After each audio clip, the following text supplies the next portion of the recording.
Praise the Lord.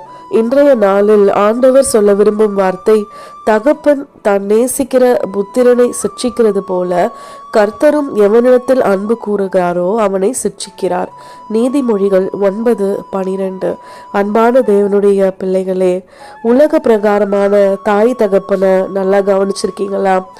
தாயானவள் பிள்ளைங்க என்ன தப்பு பண்ணாலும் அவங்கள அன்பால தான் திருத்த முடியும்னு சொல்லி அவங்களிடத்துல அன்பா இருந்து எல்லா காரியத்தையும் வெளிப்படுத்துவாங்க. தகப்பனிடத்துல அதிகம் அன்பும் பாசமும் இருந்தாலும் பிள்ளைகளை கண்டித்து, அதாவது சிட்சித்து தான் அவர்களை திருத்தணும்னு நினைப்பாங்க.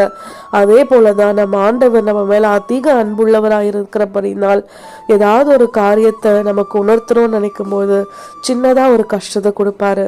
அதனால அவர் நம்மளை கைவிட்டுட்டாருன்னு சொல்லி நம்ம நினைச்சிடவே கூடாது. ஆண்டவரை விசுவாசிச்சு அவரை தகப்பனாய் நம்ம ஏற்றுக்கொள்ளலாம். ஆமேன்.